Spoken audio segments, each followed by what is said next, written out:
गौरंग जी, आपका स्वागत है। बहुत ही संक्षिप्त में अगर आप राय दें बीपीसीएल और शिपिंग कॉरपोरेशन पर, बाजार खुलने में सिर्फ 1.5 मिनट। धन्यवाद शैल जी, और आप सभी को शुभ प्रभात। तो हम हमारी टिप्पणी बीपीसीएल तक ही सीमित रखेंगे क्योंकि शिपिंग कॉरपोरेशन पर कवरेज नहीं है और तीनों ही ऑयल मार्केटिंग कंपनियों पर खरीदारी की राय है और सर्वोच्चम स्तर पर आता है बीपीसीएल। कारण एक नहीं अनेक है जो कि अब सभी के ध्यान में है। विनिवेश जिस तरीके से सरकार बात कर रही, मेरे ख्याल से वैल्यू अनलॉकिंग होने की पूरी संभावना है। वैल्यू अनलॉकिंग, आपको शुभ दिन। बाजार बहुत बढ़िया तरीके से रैली कर रहा है, 209 अंक ऊपर, 15,127 निफ्टी आपके सामने, और बैंक्स में आप शानदार रौनक देख रहे हैं, लगभग 850 अंक ऊपर बैंक निफ्टी, 36,250। क्या रणनीति रहेगी यहाँ पर? आप बहुत बढ़िया मोमेंटम तो देख ही रहे हैं, सारे के सारे सेक्टर्स हरे निशान में। आप कहाँ अपना रुझान रख रहे हैं लॉन्ग साइड पर? धन्यवाद शैल जी, और आप सभी को शुभ दिन हमारे तरफ से। खरीदारी की जो कवायद थी, जब हमने निचले तरफ के दायरे देखे थे बाजार में पिछले हफ्ते और उसके पहले, तो मेरे ख्याल से हर एक गिरावट, और पिछले 6-7 महीने से अगर आप देखें शैल जी, तो हर एक गिरावट पर खरीदारी आ जाती है और यही कवायद आने वाले समय के लिए भी रहेगी। निवेश के आधार पर और बुनियादी तर्क के सोच रखते हुए हमने ऊर्जा उत्पादन करने वाली कंपनी का जिक्र किया था, मेरे ख्याल से पिछले हफ्ते या 10 दिन पहले, जब हम आप ही के साथ जुड़े थे, टाटा पावर का, जब वो 90 के आसपास था। उसी कंपनी को हम मध्यम से लंबी अवधि के लिए, और तब हमने बात की थी करीबन 105-110 की, वो छोटी अवधि का लक्ष्य था। मध्यम से लंबी अवधि के लिए हम टाटा पावर में, क्योंकि एक बहुत अहम स्तर को इसने पार किया है, 102 को पार किया है, जहां पर लगातार वो जा करके वापस लौटता था नीचे की तरफ, लेकिन 104 या 5 के आसपास चल रहा है मौजूद स्तर। तो यहां पर खरीदारी की राय है।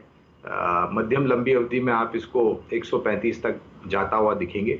और जो घोषणाएं की हैं और आज एक करार जो इन्होंने साइन किया है सोलार पावर उपलब्ध कराने के लिए, और आने वाले समय में जो भी खबरें मैनेजमेंट ने टिप्पणियां की है, मेरे ख्याल से कारोबार की रणनीति सक्षम रूप से आगे जाएगी। और ऊर्जा उत्पादन में टाटा पावर एक ऐसा नाम है जो इनोवेटिव तरीके से अपने कारोबार को आगे बढ़ाते हैं। 135 का लक्ष्य। तो housing finance company, real estate, सुबह से हम डिस्कशन कर रहे हैं कि 6.6 की ट्रेजेक्ट्री में, 6.8 की ट्रेजेक्ट्री में हाउसिंग लोन्स का अवेलेबल होना, ये वाकई जेन्युइन बायर्स को अट्रैक्ट कर रहा है। इस पूरे स्पेस पे आपकी राय?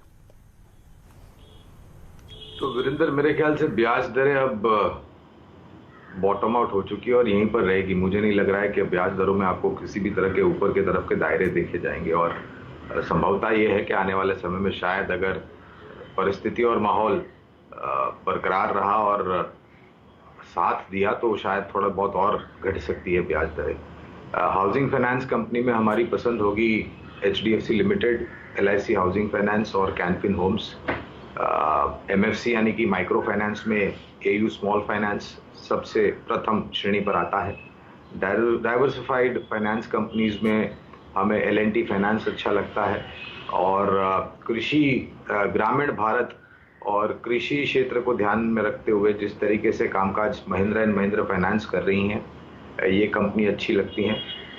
कमर्शियल व्हीकल फाइनेंस की सबसे बड़ी कंपनी जिसका कारोबार चौतरफा फैला हुआ है, वो है श्रीराम ट्रांसपोर्ट फाइनेंस। तो ये एक सूची है NBFCs में अलग अलग कारोबार के आधार पर जो हमें पसंद है। ग्रुप आपको चहकता हुआ दिख रहा है और रैलिस इंडिया भी काउंटर उन्हीं के ग्रुप का है। कोई राय अगर आप फर्टिलाइजर स्पेस पे रखें, और रैलिस के अलावा अगर आपका कोई पसंदीदा काउंटर हो तो उस पर भी चर्चा कीजिए। शैल जी, RCF निजी क्षेत्र की कंपनी, कोरोमंडल इंटरनेशनल, दीपक फर्टिलाइजर, और जिस तरीके से पैदावार हो रही है सर्वोच्चम स्तर पर, जहां तक सवाल है कृषि क्षेत्र का, और जो बढ़ावा सरकार दे रही है, मुझे लग रहा है कि इन सब कंपनियों का कारोबार बहुत ही सक्षम रूप से आपको आगे बढ़ता हुआ दिखाई दिखेगा। वॉल्यूम और प्राइस एक्शन दोनों शानदार। गौरांग जी? तो शैल जी, मेरे ख्याल से इस क्षेत्र को उस तर्क के आधार पर भी देखना चाहिए जिसकी चर्चा हमने कुछ क्षण भर पहले करी, फर्टिलाइजर सेक्टर। और वहां पर आपको एग्रोकेमिकल्स, स्पेशलिटी केमिकल्स की बनानी जरूरी पड़ती है फर्टिलाइजर्स को उत्पादन करने के लिए। टाटा केमिकल्स से लेकर के पीआई इंडस्ट्रीज, विनती ऑर्गेनिक्स,